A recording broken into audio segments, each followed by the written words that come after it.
Okay. Hi, everyone.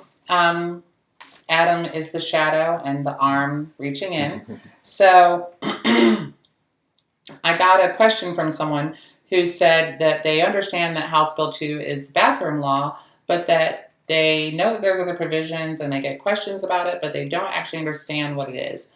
Side note, I would like to say, please excuse my appearance. I'm in the midst of taking makeup and stuff off, but wanted to post this now so that everyone could have it. So, part one, I really do want to address the bathroom bill, the bathroom portion, as people call it, or public accommodations.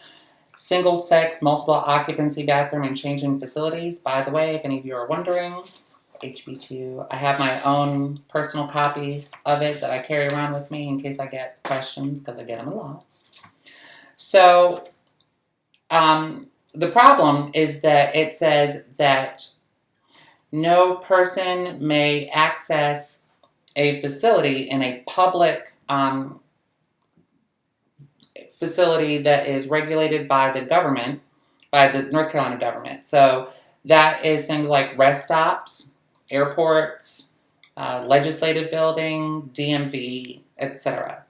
No person may access the restroom that does not correspond to their biological sex. House Bill 2 is so helpful because it then goes on to actually tell us what biological sex means, and that is the sex as defined on your birth certificate. I just want to very quickly point out that that is actually not how we define people's biological sex or gender in this country, but here in North Carolina with House Bill 2, that is. So just to give you an example, I, for instance, my driver's license, passport, marriage license here in North Carolina prior to Amendment 1 being passed says female.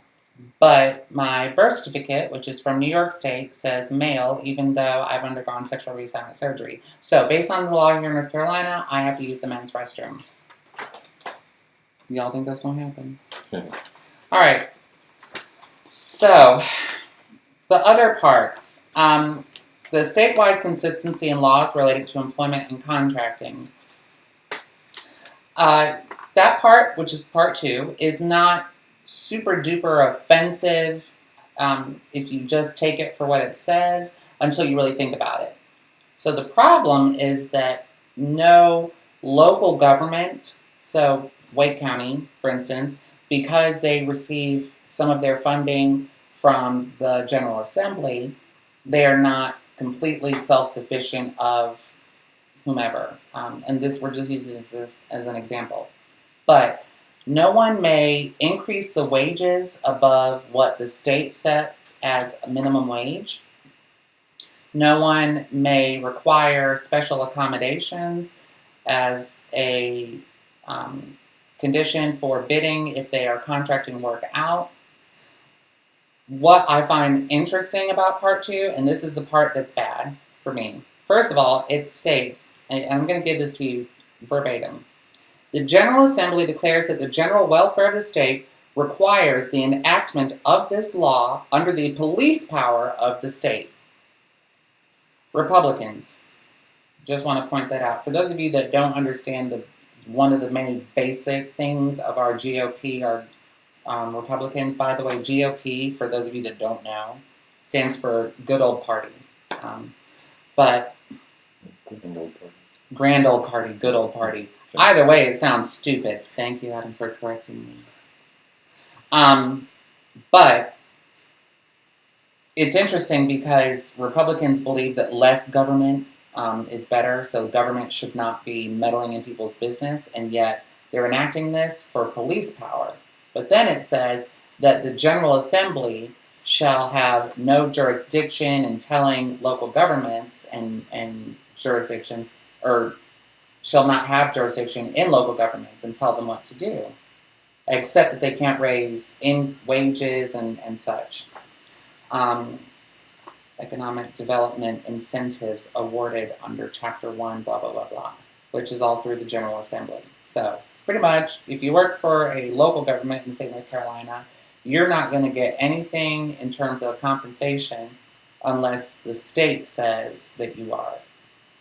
even though the state's not going to tell the local governments what to do. I met McCrory. I am the person he met with. I'm the only trans LGBT person he met with. And I got to tell you, the man is stupid. And he signed this thing. Also, side note, again, he actually said to me, admitted, that he did not read House Bill 2 before he signed it. All right, for Part 3, the protection of rights in employment and public accommodations. So pretty much it states what protections you have in your employment and public accommodations. So people cannot be denied services in public accommodations, and employment is protected based on certain rights.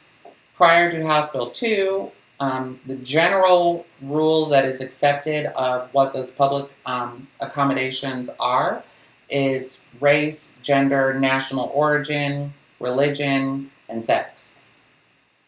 Problem with this is that it redefines it, also veteran status. The problem with House Bill 2 is it redefines what is considered protective rights. So, if you're a veteran, you aren't protected. Interestingly enough, the largest military installation in the continental United States is right here in North Carolina. But if you're a veteran, you're not protected in your employment or public accommodations. Also, gender is redefined as biological sex. So you're only protected if what you're claiming to be discrimination aligns with what's on your birth certificate. So if I say I'm being discriminated against as a transgender woman, they would say, no, you're not, because your birth certificate says you're a man, and they're not discriminating against you as a man. That doesn't make sense to me, but I digress.